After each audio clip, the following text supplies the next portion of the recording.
یہ کسی کو اختلاف نہیں ہونا چاہیے، نہ کسی مسلکی اختلاف ہونا چاہیے، نہ فکری اختلاف ہونا چاہیے۔ اب اس تمام پس منظر کو آپ کے سامنے رکھ کر یہ عرض کرنا چاہوں گا، کوئی اگر خاموش بھی رہ گیا کہ کہیں میں قتل نہ کر دیا جاؤں، کہیں مجھے مار دیا نہ جائے، کہیں یزید کے گورنر میرا سر نہ قلم کر دے، کوئی خاموش رہتا ہے تو رہ جائے، لیکن حسین ابن علی جو حضور کے شہزادے تھے، ربط جگر تھے، کہ جنہیں حضور سونگھا کرتے تھے اور کہتے تھے کہ یہ میرے پھول ہیں، مجھے ان سے جنت کی خوشبو آتی ہے، وہ حسین کیسے خاموش رہتا؟ یہ ظلم دیکھ کر، اس ناانصافی کو دیکھ کر، اسلام کے اسلاف سلف اور خلف کے طریقے کو اور اس کے ضوابط کو، اصول کو چھوڑ کر اسلامی خلافت اور جمہوریت کو جب وراثت میں، ملوکیت میں، بادشاہت میں تبدیل کیا جا رہا ہے، اور ایسا بدبخت اور نااہل یزید خلیفہ نامزد، سیلف ڈکلیئر نامزد جو ہے وہ خلیفہ بن جاتا ہے، سب خاموش رہے تو حسین بھی خاموش رہے، علی کا شہزادہ بھی خاموش رہے، وہ بھی خاموش رہے کہ جس کے بارے میں حضور نے کہا یہ حسن حسین جنتی نوجوانوں کے سردار، وہ خاموش ہو جائے، وہ خاموش ہو جائے کہ جس کے بارے میں حضور نے فرمایا تھا حسین منی و انا من حسین۔ امام ترمذی روایت کرتے ہیں، صحیح سند کے ساتھ روایت کرتے ہیں کہ حسین مجھ سے ہے اور میں حسین سے ہوں۔ ذرا اس پر غور تو کیجئے گا کہ حسین مجھ سے ہے، حضور کا فرمانا سمجھ آتا ہے، کیونکہ امام حسین حضور ہی کے تو خون ہیں، لبت جگر ہیں، جگر پارے ہیں، حضور کے ہی شہزادے ہیں، تو سمجھ آتا ہے کہ حسین مجھ سے ہے۔ لیکن یا رسول اللہ یہ بھی تو بتائیں کہ آپ حسین سے کیسے ہو گئے؟ حسین آپ سے ہے، وہ آپ کی اولاد ہے، لیکن آپ نے کہا وہ انا من حسین، میں حسین سے ہوں، اس کا مطلب کیا ہے؟ عزیزان ملت اسلامیہ ذرا غور کیا جائے تو یہ بات سمجھ میں آتی ہے کہ حضور نے فرمایا میں حسین سے ہوں، اس کا مطلب یہ ہے کہ جب وہ وقت آئے گا کہ ظلم اور ناانصافی اقتدار میں ہوگی، ظلم اور ظالمین اقتدار میں ہوں گے، اور اپنی بزور طاقت و قوت اپنی بات منوانے کے لیے وہ ہر غیر عادل اور غیر منصفانہ اور ظلم پر مبنی عمل کریں گے اور ظلم پر مبنی حکومت چلائیں گے، مظلوموں اور بے گناہوں کا قتل بہایا جائے گا، اور اسلام کی قدروں کو، اسلام کے تعلیمات کو بدلا جائے گا، اسلاف کے طریقے سے، خلفائے راشدین کے طریقے سے روگردانی کر دی جائے گی، تو اس وقت انصاف کے لیے، عدل کے لیے، دین اسلام کی حقانیت کے لیے، شریعت کے پاس و لحاظ کے لیے اور حضور پاک صلی اللہ علیہ وسلم کے بتائے ہوئے طریقے کو محفوظ کرنے کے لیے جب ہر کوئی مصلحت اور حکمت اور جنگ کے خوف سے اور قتل کے خوف سے خاموش رہے گا تو ایک سر ہوگا، ایک آواز ہوگی کہ جو اس وقت بھی سر بلند رہے گی اور ظلم کے خلاف آواز اٹھاتی رہے گی، اگرچہ کہ اس کا علی اصغر بھی شہید کر دیا جائے، علی اکبر بھی شہید کر دیا جائے، قاسم کو بھی شہید کر دیا جائے، اور محمد کو بھی شہید کر دیا جائے، عباس علم بردار کو بھی شہید کر دیا جائے، ان کے بچیوں کے سروں سے دوپٹے چھین لیے جائیں، ہر قسم کی تکلیفوں کا سامنا ہو، سر تن سے جدا ہو اور جسم پر گھوڑے بھی دوڑا دیا جائے، تو وہ حسین ابن علی ہوں گے جو اس وقت بھی اپنے نانا کے دین اور شریعت کی حفاظت کے لیے اپنی جان کی پرواہ نہ کرتے ہوئے ہمیشہ کھڑے رہیں گے، ہر قربانی کو پیش کریں گے، اپنی شہادت پیش کریں گے، تاکہ صبح قیامت تک جو کوئی ظلم کے خلاف کھڑا ہو وہ تاریخ میں اسوے حسنہ کو ٹٹولنا نہ پڑے اسے، وہ تاریخ کو دیکھے تو حسین ابن علی کی شہادت سامنے ہو۔ سبحان اللہ۔ کہ جب ظلم کے خلاف کھڑا ہونا ہو تو اسوہ کسے سمجھا جائے گا، نمونہ کسے سمجھا جائے گا، کس کے طریقے پر چلا جائے گا؟ تو امام عالی مقام نے ظلم اور ظالمین کے خلاف کھڑے ہو کر اپنی جان تک قربان کر دی، یہ اسوہ رہتی دنیا تک سب کے سامنے رہے، اور حضور پاک صلی اللہ علیہ وسلم کا بتایا ہوا طریقہ امام حسین کی اسوے کی شکل میں پیش کیا جائے تو فرمایا یہ معنی ہے کہ حسین مجھ سے اور میں حسین سے ہوں، کہ حضور کی زندگی کا ایک اسوہ، ایک گوشہ امام حسین کے ذریعے سے امت کے سامنے آئے گا، اس لیے کہ حضور کی شہادت تو ممکن ہی نہیں تھی، اور حضور کو بڑی خواہش تھی کہ اے اللہ میں تیری راہ میں قربان ہو جاؤں، لہذا اس اسوہ رسول کو اسوہ حسین کی شکل میں پیش کیا گیا، فرمایا یہ ہے کہ حسین مجھ سے اور میں حسین سے ہوں، میرا حسین سے ہونا یہ معنی ہے کہ میرے اس اسوے کو حسین کے ذریعے سے امت کے سامنے لایا گیا۔ تو عزیزان ملت اسلامیہ یہ ایک تاریخی پس منظر ہے جس سے کوئی بچ نہیں سکتا، بھاگ نہیں سکتا، چھٹ نہیں سکتا، اور یہ وہ حقائق ہیں کہ جسے مانے بغیر کوئی چارہ نہیں، اور ان حقائق کو سمجھنا ضروری ہے کہ حسین کھڑے کیوں ہوئے، کیا ضرورت آئی؟ ضرورت یہی تھی کہ خلافت کو بادشاہت میں بدلا جائے، جمہوریت کو حکم شاہی میں بدلا جائے، لوگوں کی آزادی اور لوگوں کے اختیار کو، شریعت کی تعلیمات کو، شریعت کے نظم و اصول و ضوابط کو، اسلاف اور خلف کے طریقے کو جب روندا جا رہا تھا، اس وقت ہر کوئی خاموش تھا، لیکن حسین ابن علی خاموش نہیں رہ سکتے تھے، آقا علیہ السلام کے شہزادے جگر پارے خاموش نہیں رہ سکتے، اسی لیے یہ ظلم کے خلاف کھڑے ہوئے، اور ظلم کے خلاف کھڑے ہونے کی یہ قیمت چکائی کہ اپنے بچوں کے ساتھ شہید ہوئے۔ تو یہ شہادت یہ بتاتی ہے کہ اسلام کی روح کو، اسلام کی جمہوریت کو، اسلام کی خلافت کو، اسلام کی تعلیمات کو، سلف اور خلف کے طریقے کو، اسلام کی بنیادی روحوں کو بچانے کے لیے یہ قربانی دی گئی ہے۔ تب یہ تمام چیزیں جب ذہن میں آئیں گی تب جا کر پتہ چلے گا کہ اس قربانی کی اہمیت کیا ہے، اس کا مقام کیا ہے۔ عزیزان ملت اسلامیہ، وہ جو کربلا کے میدان میں ظلم و زیادتی جبر ہوا، وہ تو ایک ایسا واقعہ ہے کہ 1350 سال سے زائد بھی ہو جائیں، لیکن پھر بھی جب کبھی وہ یاد کیا جاتا ہے دل اور آنکھیں اشک بھر جاتی ہیں۔ عزیزان محترم، اب ایک بات بس اختتامی عرض کر دوں کہ یہ جو بار بار کہا جاتا ہے کہ بھئی کربلا میں ابن زیاد نے، ابن سعد نے، شمر نے، فلاں حرملہ نے، فلاں نے جو لشکر یزید نے بھیجا تھا اس نے اہل بیت کے ساتھ یہ کیا، فلاں کیا، یزید کا کوئی تعلق نہیں، یزید کا کوئی اس سے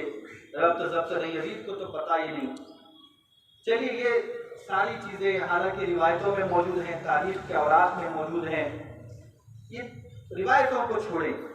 چلیے حقائق پر آئیں۔ حقائق تو نہیں بدلا کرتے۔ کوئی ایک مجھے بتا دے کہ جس نے امام حسین کا گلا کاٹا، آپ کے جسم پاک سے آپ کے سر اقدس کو جدا کیا، میں یہ سخت الفاظ کہہ رہا ہوں، اس قاتل جس نے علی اصغر کے گلے پر، حلقوم پر تیر چلائی، معصوم شہزادوں کو قتل کیا، حضور کے گھر کی شہزادیوں کو قیدی بنا کر دمشق لے جایا گیا۔ یزید کو وہاں جانے کے بعد تو پتہ چلا کہ فلاں نے امام حسین کو شہید کر دیا ہے، فلاں نے علی اصغر کو تیر مارا ہے، فلاں نے علی اکبر کو شہید کر دیا ہے، امام قاسم کو شہید کر دیا، اور محمد کو، عباس علم بردار کو شہید کر دیا۔ یزید کو پتہ چلا جانے کے بعد اس نے کیا۔ میں آپ سے ایک سوال کرتا ہوں، بس حدیثوں کی روشنی میں چھوڑ دیجئے، حدیثیں بہت مضبوط بات ہے، تاریخ کی روایتوں میں سے،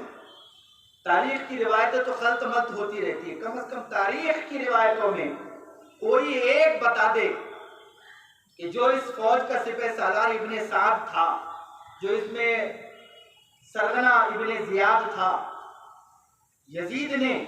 اٹھائیں اور جا کر ٹٹولیں اور پوچھیں اپنے علماء سے کہ یزید نے اتنا سب کچھ ہونے کے بعد ان قاتلین اہل بیت میں سے کسی کو بھی کیا سزا دی؟ اٹھائیں دیکھیں، اس نے ایک کو بھی سزا نہیں دی، نہ ابن سعد کو جو لشکر کا سپہ سالار جس نے چڑھائی کی، نہ ابن زیاد کو جو سرغنہ تھا، نہ حرملہ نے، نہ شمر نے جس نے ذبح کیا، اس نے ایک کو بھی سزا نہیں۔ کیوں نہیں دی سزا؟ اسلام کیا کہتا ہے؟ اگر تو خود کو خلیفہ ہی تسلیم کرتا ہے، اسلام کیا کہتا ہے؟ ان النفس بالنفس والعین بالعین والاذن بالاذن والجروح قصاص۔ فرمایا جان کا بدلہ جان ہے، آنکھ کا بدلہ آنکھ ہے، اور کوئی اگر زخم لگاتا ہے تو اس کا بدلہ بھی زخم ہے۔ کیوں نہیں اس نے قتل کیا؟ بدلے میں قصاص کے طور پر قاتلین اہل بیت کو کیوں کرتا ہے؟ حکم اسی نے دیا، اسی نے دیا تھا۔ ابھی ابن سعد کو، ابن زیاد کو کس نے مارا؟ انہیں مختار ثقفی جو مرتد ہو گیا تھا، بعد میں مختار ثقفی نام کا ایک قبیلے بنو ثقیفہ سے، اس نے ابن سعد کو بے رحمی سے قتل کیا، ابن زیاد کو بے رحمی سے قتل کیا۔ بعد میں جب یزید مر گیا، اور پھر اس نے، اکثر لوگوں کو یہ علم نہیں ہے، یہ واقعہ کربلا جب ہوا، مکہ مدینہ والوں نے بیعت توڑی، یہ اٹھائیں روایتیں، یہ تو حدیثیں موجود ہیں، امام مسلم نے روایت کیا، واقعہ حرہ کو سرچ کریں۔ جب مکہ مدینہ والوں نے بیعت توڑی، یزید نے لشکر بھیجا مکہ مدینہ پر۔ یہ لوگوں کو پتہ نہیں، کہتے بھئی یزید کو تو کربلا کا پتہ نہیں، تو جو لشکر بھیجا مکہ مدینہ پر وہ یزید نے ہی بھیجا بعد میں، کیونکہ مکہ مدینہ والوں نے جب کربلا کی داستانیں دیکھی اور سنی، انہوں نے یزید کی بیعت کو توڑ دیا، اور یہاں بیعت توڑنا تھا، اس نے لشکر بھیجا مکہ مدینہ پر۔ 3 دنوں تک مکہ مدینہ حلال رہا ان کے لیے، کعبے کا غلاف جلایا گیا، عورتوں کے ساتھ ظلم و زیادتی کی گئی، وہ الفاظ میں نہیں کہہ سکتا۔ مکہ مدینہ کی خواتین کے ساتھ یزیدی لشکر نے اٹھائے، روایتوں کو اٹھائے۔ سعید بن مسیب ایک تابعی ہیں، وہ فرماتے ہیں جب لشکر آیا یزید کا، میں مسجد نبوی میں اندر چھپ کے بیٹھ گیا، انہوں نے اپنے گھوڑے باندھے مسجد نبوی میں۔ 3 دنوں تک مسجد نبوی کو معطل رکھا گیا، نہ نمازیں ہوئی نہ اذانیں ہوئی۔ 3 دنوں تک سعید بن مسیب تابعی ہیں، وہ خاص کر مسجد نبوی میں اندر چھپ کر بیٹھے رہے۔ آپ بتائیں اس کا کیا جواب؟ نہیں بچا سکیں گے۔ یہاں بچ بھی جائے گا یزید، بروز محشر نہیں بچ سکے گا۔ تو اس بات کو ہمیشہ ذہن میں رکھیں، میرے نبی نے فرمایا انک مع من احببت، کہ اے میرے غلاموں تم بروز محشر اسی کے ساتھ رہو گے جس سے محبت کرتے ہو۔ صحابہ بڑے خوش ہوئے، یا رسول اللہ ہم تو آپ سے محبت کرتے۔ تو حضور نے فرمایا پھر تمہیں تمہاری محبت مبارک ہو۔ تو حضور نے فرمایا جو جس سے محبت کرے گا محشر میں اس کے ساتھ اٹھے گا۔ ابھی پیمانہ طے کر لیں، ابھی اپنا مقام طے کر لے بروز محشر،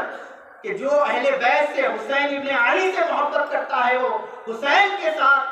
آقا علیہ السلام کے نوازوں کے ساتھ اٹھے گا،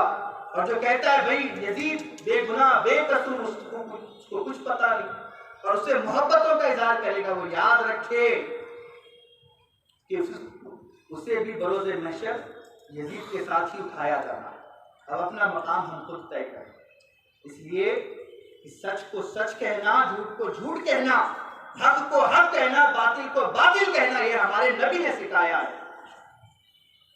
ایسا نہیں ہے کہ ڈر کر فلاں صاحب نے کہہ دیا، فلاں مولوی صاحب نے کہہ دیا، ہمارے فلاں آپ کے مسلک کے، ان کے مسلک کے، ان کے مسلک کے۔ یہ حقائق ہے بنیادی زمینی سطح پر جس کا انکار ممکن نہیں۔ فضیلان ملت اسلامیہ، اس واقعہ کربلا کا پیغام یہی ہے،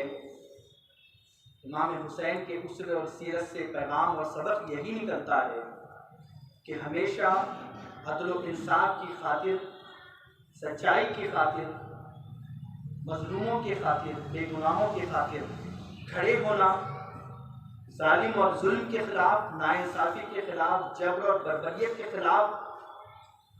اور ظالمین کے خلاف کھڑا ہونا، آواز بلند کرنا، اور ہمیشہ حق کا ساتھ دینا اور باطل کو روندنا، اگرچہ کہ اس کے لیے اتنی ہی قربانیاں کیوں نہ دینی پڑیں، ڈر کر پیچھے نہ ہٹنا اور ثابت قدمی سے کھڑے رہنا، یہ کربلا کا پیغام ہے۔ یہ سمجھنے کی ضرورت ہے۔ آج کربلا کی یاد کوئی مناتا ہے تو اس کے طریقے کچھ عجیب و غریب ہیں، اس میں خرافاتوں کی بھرمار ہے، اپنے اپنے طرز سے، اپنے اپنے انداز سے، اپنے اپنے طریقے سے اتنا شریعت کو پامال کیا جاتا ہے اور نام دیا جاتا ہے کہ حسین کی محبت میں کیا جا رہا ہے۔ کم از کم جو غیر شرعی امور وہ طے شدہ ہیں، کم از کم اس سے تو احتیاط کیا جائے۔ اور اگر کوئی کربلا کی یاد کرتا ہے، امام حسین کو یاد کرتا ہے اور اس میں غیر شرعی کام کرتا ہے، تو بتائیں اس کی محبت کا کیا معنی رہ جاتا ہے، کیا مطلب رہ جاتا ہے۔ وہ حسین کہ جس نے اسلام، شریعت اور دین کی حفاظت کے لیے اپنے آپ کو قربان کر دیا، وہی دین، وہی شریعت کو جب تار تار کر دیا جاتا ہے، گانے لگا کر، ناچ کر، فلاں طریقوں کے ذریعے سے بتائیں جس نانا کی شریعت کو بچانے کے لیے حسین نے قربانیاں دی، اسی شریعت کے ساتھ جب کھلواڑ اور مذاق کیا جاتا ہے، تو کیا ہم اپنے حسین اور اہل بیت کی محبت کے دعوے میں سچے ہیں؟ اس میں ہم سب کو اپنے آپ کو ٹٹولنے کی ضرورت ہے۔ دونوں سمت ٹٹولیں، نہ کم یزید کے تائید کرنے والے نہ بن جائیں، ورنہ پھر محشر یزید کے ساتھ ہوگا، ورنہ اہل بیت اور امام حسین کی محبت میں غلو ہی کر جائیں کہ جسے نہ اللہ نہ اس کا رسول نہ اہل بیت معاف کریں۔ طریقہ یہ ہے کہ درمیان میں چلا جائے، غیر شرعی امور سے بھی بچا جائے، یزیدیوں اور پلیدیوں سے بھی بچا جائے، اور اہل بیت کی، امام حسین کی قربانیوں کو بھی یاد کیا جائے۔ اور یاد کرنے کا مقصد کیا ہے؟ اس اسوے کو اختیار کیا جائے، اس طریقے کو اختیار کیا جائے، اس ہمت اور بے باکی کو اختیار کیا جائے، اس قربانیوں کو یاد رکھا جائے، اس پر عمل کیا جائے۔ یہ کربلا کا پیغام ہے، یہ شہادت امام حسین، شہادت اہل بیت کا پیغام ہے۔ اللہ پاک سے دعا ہے اللہ تبارک و تعالی ہم سب کو ان تمام باتوں پر عمل کی توفیق